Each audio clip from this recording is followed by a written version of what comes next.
Stand by, recording in 5, 4, 3, 2, 1.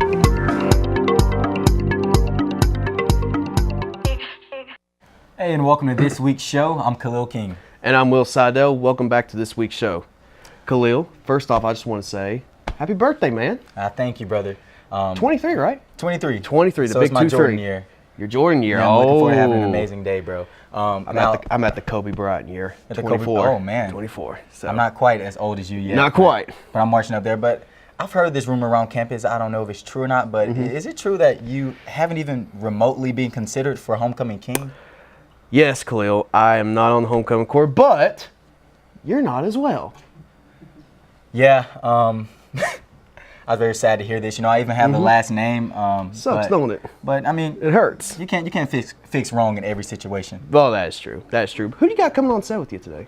I actually have our SGA president, Orlando, on set today, so I'm really excited to talk to him about that. What about you? I've got the quarterback for the football team, Hunter Taylor, coming here right now to talk about last week's performance against Washington Lee and how he has took over the starting spot over Kevin Saxton and things like that. Yeah, that'll be good. He's a young good. baller. Yes, he is. Great baller. We'll now switch it over to Cam Durr with the news. I'm Cam Durr with this week's news update. WEHC 90.7 will be airing the 9th District Congressional Debate live on Thursday, October 18th from 7 to 8 p.m. Incumbent Morgan Griffith and challenger Anthony Flacavento will speak on the issues regarding the community. The Greek Council will be taking nominations for Homecoming King until 11:59 p.m. Monday, October 15th. See your student email for the link to vote on Homecoming Queen. First round of voting to create Homecoming Court begins today. On Wednesday and Thursday this week, the Ampersand Center and Office of Marketing and Communications will be hosting a LinkedIn event including professional photography. The event will be held at the Ampersand Center from 11 a.m. to 2 p.m. both days. Volunteers are needed for the Migrant Health Fair. It will be held on Sunday, October 21st from 1 to 5 p.m. Volunteers are needed to assist with setup, registration, serving food, children's activities, cleanup, and more. Contact Maggie Oberman for more information. The road outside the Van Dyke Center will still be closed due to the duck pond construction. Just a reminder, the road will be closed from 6 a.m. Monday to 5 p.m. Fridays and will reopen on the weekends and during other special events. That concludes this week's news update. I'm Cam Durr. Hello and welcome to this week's feature interview. Today we are joined by our SGA president, Orlando Martinez. Orlando, welcome to the show. Hey, thank you for having me. I appreciate it. Yeah, man. First, I want to just go ahead and acknowledge the great job that I think you're doing so far. As I've observed the things you've been able to do, starting with orientation, you came and you spoke to the new students, and it was pretty obvious that our very own president of the college has a big respect for you. How did you feel opening up your year and speaking to the newcomers? Yeah, undoubtedly that was probably the most favorite, one of the best moments I was able to have. Starting off as student government president, speaking at the orientation week for a week of welcome and speaking as well during the honor code ceremony. And I got a lot of positive feedback from both the president, the dean, and the dean of students, and it made me feel really well. And during my speech, I was encouraging a lot of the students to feel inspired and to not accept the way things are as they are. That's kind of the spirit that I was able to kind of embody during my campaign, and as well as during orientation week. I said it's going to be beginning, it's going to be the best 4 years of your life, but you have to make it what you want it to be. And so I was thankful to be able to push that advocacy, that sense of advocacy on our new freshmen. Yeah, it was a very great thing to see as you kind of played the role of big brother, giving some advice and leading freshmen into their first year. Also, I was kind of able to observe during the debate, and you brought a couple things to fruition. You spoke a lot about Wi-Fi, which we're having issues, but you were able to bring recycling bins and things of that nature. Can you kind of talk about that process of turning the wheels of some things that you've always wanted to work on? Oh, absolutely. When I campaigned on being president, one thing that I said is that I don't just want to be a title president. The title isn't what interested me. What interested me was the power and influence that comes with the position of student government president. And I said that I would work on issues like the Wi-Fi, and I said that I would work on issues like local Greek life, like those recycling bins, Stewart Hall, and these are all things that I'm very thankful to have had the opportunity to work on. Stewart Hall, I met with Dean Boyer and Vice President Holloway, and we spoke about how we were able to keep that open, and they were able to get it renovated during the summer, and that's something I was super thankful for. We got new restrooms, new sinks, new heaters. It's beautiful what they did at Stewart Hall. I was able to work with Scott Williams of the townhouse of facilities to fund and to place the recycling bins out in townhouses, which wasn't a very easy thing to do. There was a lot of paperwork and the way the money works and the way student government funds projects. But I'm thankful to have been able to do that as well and be able to accomplish that project. I was able to work with Apogee during the summer. Yeah. One thing that they told me, one thing I would love for students to see or to hear is that they can only fix what they know is broken. And one of the things that they made a real clear point of is that if you have an issue with the Wi-Fi, report it, because then they know what the issue is, how they can address it. And one of the biggest issues that we found were that students were improperly registered. Were improperly registering their devices that they were using it on. So the game devices were lagging and the phones weren't connecting very well because they weren't properly registered. And so one of the steps we took was to require every device to register before they are able to access wireless internet. And I think that's fixed a lot of the issues that we saw previously last year. Yeah, you've been working very closely with administration on things such as the SGA budget. Absolutely. And in the same breath, time frame, our school has been going through some budget difficulties. Has that really affected your presidency here? Absolutely. So I'm kind of unfortunate and fortunate at the same time to be able to be president during a time of kind of financial uncertainty. And there's a lot of things on campus with student government budgetary issues and the administration's actual Emory's budget issues. But my student government administration has taken steps to cut in a lot of the useless spending that we used to do. So for organizations that had 5 members, we would give them $50 for pizza. And that's money that other organizations could have used and actually used it for more useful purposes like conferences, like traveling, like honor society dues and things like that. And so we kind of prioritized certain things to make sure that the money that we were getting, which is about $60,000 a year, was distributed properly and responsibly. And with the school, there was an issue about raising the student fee. And I made a very clear point to say that one of the biggest complaints about Emory is that they pay a lot and have to deal with a lot of issues on campus. Yeah. So I was adamantly against raising the student fee, which is $200 a year, because students pay enough and they also have to deal with enough. And so I encouraged the administration and encouraged the senator to open an ad hoc committee to investigate and look into where we're spending wastefully instead of raising the student fee so we can have more money. Instead, we need to focus on where the money is being spent improperly and then distributing it a little more responsibly. Okay. So that's kind of the steps my administration has taken to kind of combat this whole financial uncertainty that Emory is experiencing. Wow. Well, I know that you're very politically involved on campus and just in general. Have you been able to get engaged in this campaign that's coming up, or this in the greater state of Virginia with Flacavento and this Congress? Oh, you're talking about the congressional race? So I've had the opportunity to serve as a field representative for Morgan Griffith in his last election in 2016. This year I've been really busy with student government issues and Bonner and class that I haven't been too involved. But undoubtedly, I would hope that incumbent Morgan Griffith would be able to keep that seat, considering that how hard he worked in 2011 to get that seat when he beat an incumbent of 30 years for it and flipped this whole district. And so I'm a proud supporter of Morgan Griffith, and I hope that he's able to collect the vote. Yeah. All right. Lastly, I want one more question from you. Absolutely. What's the biggest thing that you're working on right now with your administration? One of the biggest issues that we're working on right now. So we're working on a lot of different things, and it's kind of hard to have one solid issue that we're focused on. But there's a lot of issues that have been brought up that comes with privacy down in the townhouses. We know that RAs are able and do every day go into random townhouses and search their living space. Well, this is where people live. This is a common area, but it's more of a living room. There's kitchens there's couches, there's space for television.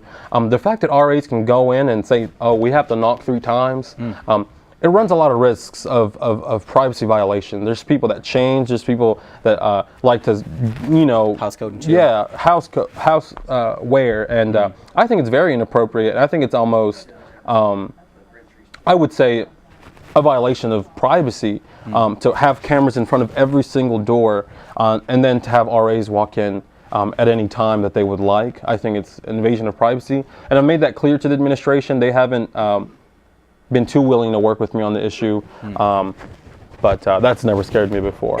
Another issue that we are facing is Kappa Sigma. It's going to go on to a vote in November 9th to the Board of Trustees.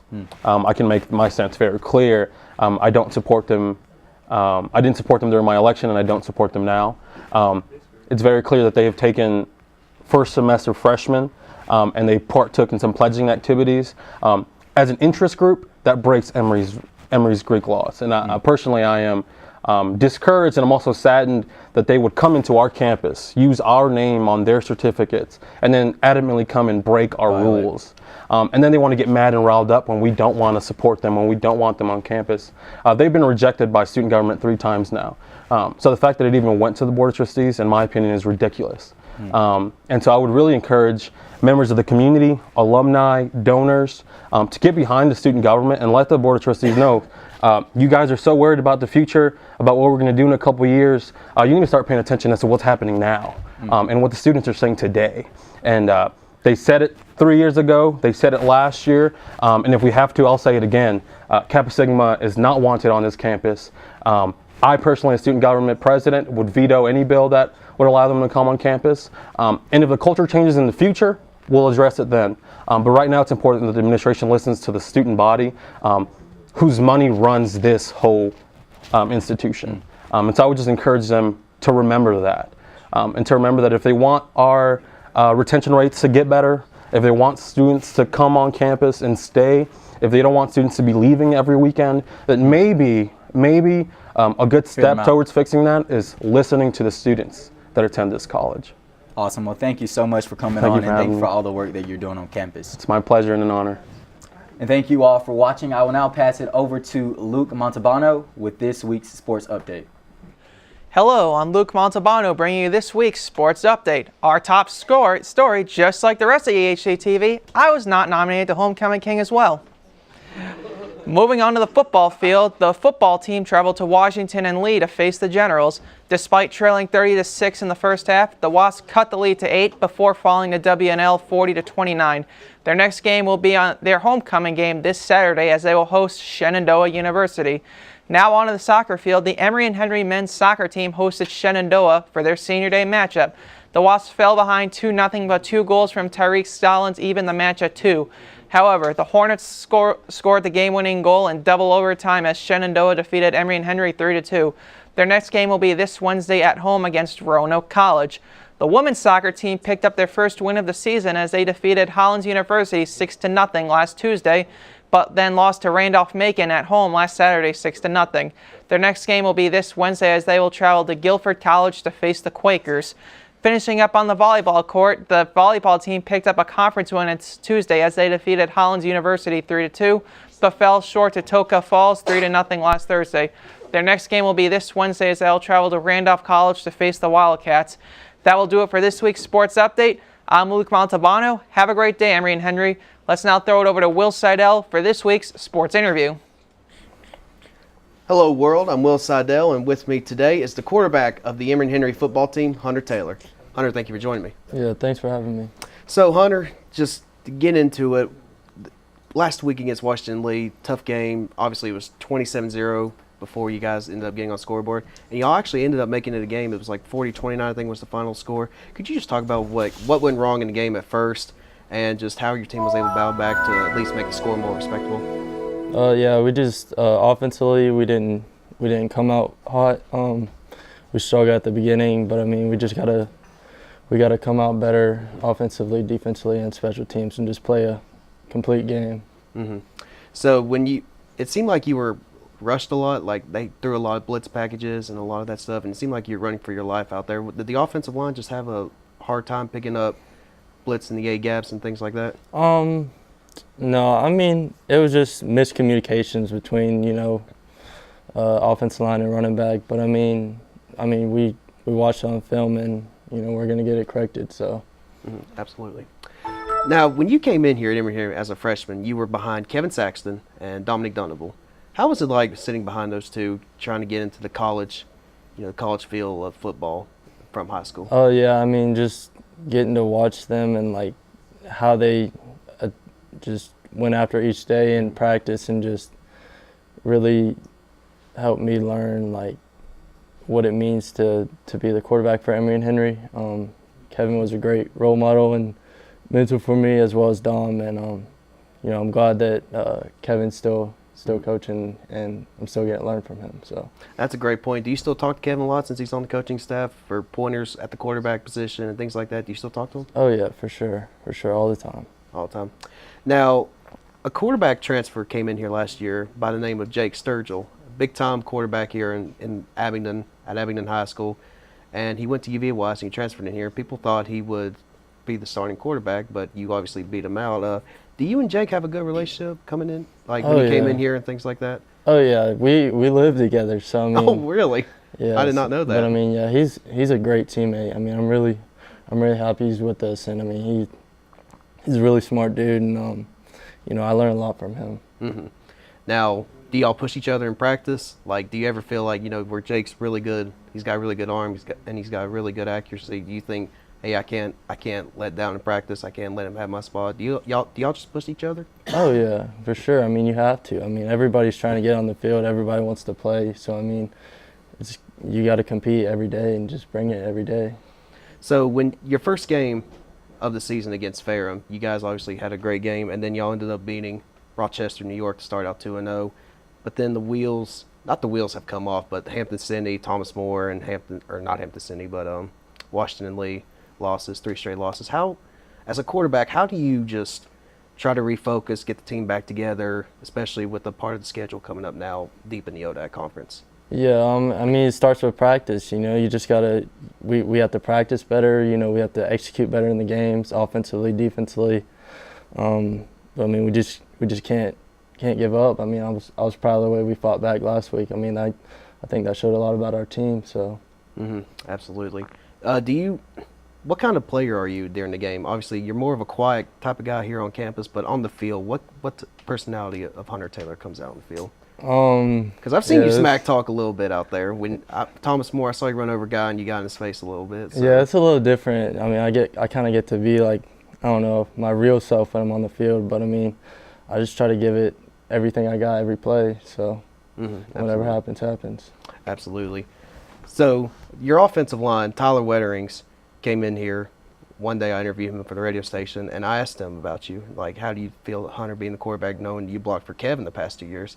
And he said that, at first he has doubts, but he really gained his trust and stuff like that, and he accepts you as his quarterback. He told me that at the beginning of the year. So how does it feel just, have your linemen, really accept you like that? Like, that's my quarterback, and I'm going to block for him. I mean, yeah, that's pretty cool, but I mean, like, the reason I play like I do and play as hard as I can is, for my guys, because I mean, that's what it's about. It's about a team. It's about giving your all for the dudes next to you. So absolutely. And how'd you come to here at Emory and Henry? Were you recruited by other schools? What brought you here to Emory and Henry? Because you're from North Carolina, aren't you? From South Carolina. South Carolina, that's right.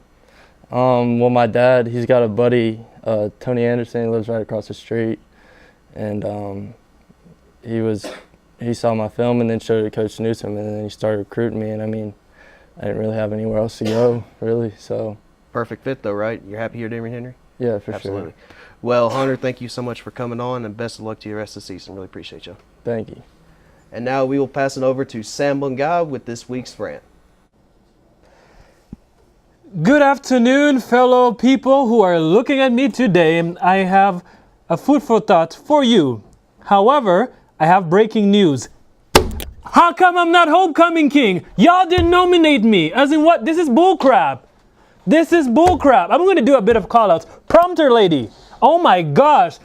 You didn't vote for me. Denise Woods, you didn't nominate me for homecoming king. What is all this nonsense? As in like Christina Davis, what is this now? Is it because I'm French? This is discrimination. This is, I don't even know. Oh my gosh, this is bullcrap. Sacre bleu. I don't even know where to start, as in like, my gosh, don't you know the rhyme? This is the guy, the moon guy, global guy. What's wrong? Homecoming court, homecoming king, nominate me. Anyway, back to serious matters. As we all know, the Hurricane Michael has passed. I just want to let you all know to really look out for your neighbors who are within those disastrous area. Yes, that means switching out that homecoming crown for a pair of boots and a pair of gloves to go help them out. It's very important. Like Hurricane Florence, Hurricane Michael has done substantial amounts of damage. People have lost their homes, jobs, and a lot of stuff, electricity, all the necessities of life. So wherever you are today, whether you're going to be the homecoming king, or you're just a regular student looking for something to do over the weekend, exchange your pair of shoes for a pair of boots, and just give back to the community, man, because you can imagine being in their situation where they don't have anywhere to go to. Sometimes some of them may have lost family members. Some people may have lost an entire family in the process. So yeah, just really help them out, man. So if you know any local volunteer groups, whether it be donating, just join them. If you want to donate through your bank, Wells Fargo, or any other bank like that, do it. Because that money doesn't go into people's pockets. It goes to change a life. To conclude today's rant, I also want to give a big shout out to Khalil King. Happy 23rd birthday, man. God bless you. He's a good friend of mine. He's a good guy. And yeah, my name is Sam Mungai, and that was my food for thought. And have a blessed afternoon, everyone.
Sam Mungai, thank you for the birthday shout out. I really appreciate that.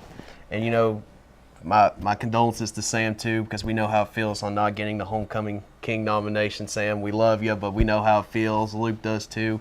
We're just it's just a bad time right now. Yeah, after that rant, I really can acknowledge that I am a bit salty, but I am looking forward to homecoming. So hopefully it's an amazing time as usual. Homecoming is always an amazing time here at Emory-Henry. I've never seen a small campus like Emory-Henry get passionate for homecoming, so it's going to be a fun time. All right, that's certainly sure. It's the best time of year. So guys, we hope to see you at homecoming evening, and make sure to tune in for next week's show.